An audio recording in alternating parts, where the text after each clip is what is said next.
အရင်မှာရှင်ဒီနေ့ရောပေါ့နော်အရင်ကိုအပြာရအောင်ပေါ့နော်ထာဝါလေးကိုခုံပြပါဆိုလို့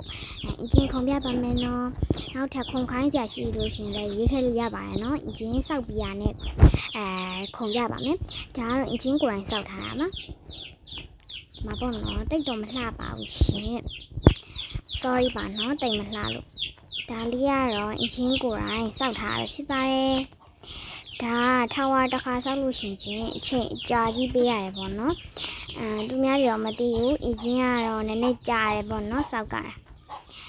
နောက်ထပ်ခုံခိုင်းကြရှိရလေးလေးရေးခဲ့လို့ရတယ်ပေါ့နော် comment မှာကြိုက်တဲ့အရာပေါ့နော်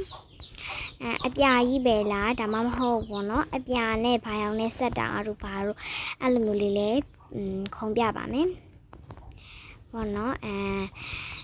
ရင်ဗီဒီယိုလေးမှာအမှားလေးပါတော့လို့ရှင်လေတောင်းပန်ပါရှင့်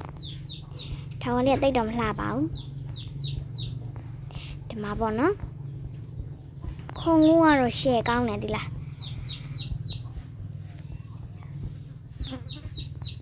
ဒီမှာပါရှင့်ဒီမှာပေါ့နော်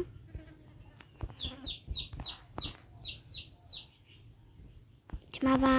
ပန်းနိုင်လေးကိုရောက်ပါပြီရှင့်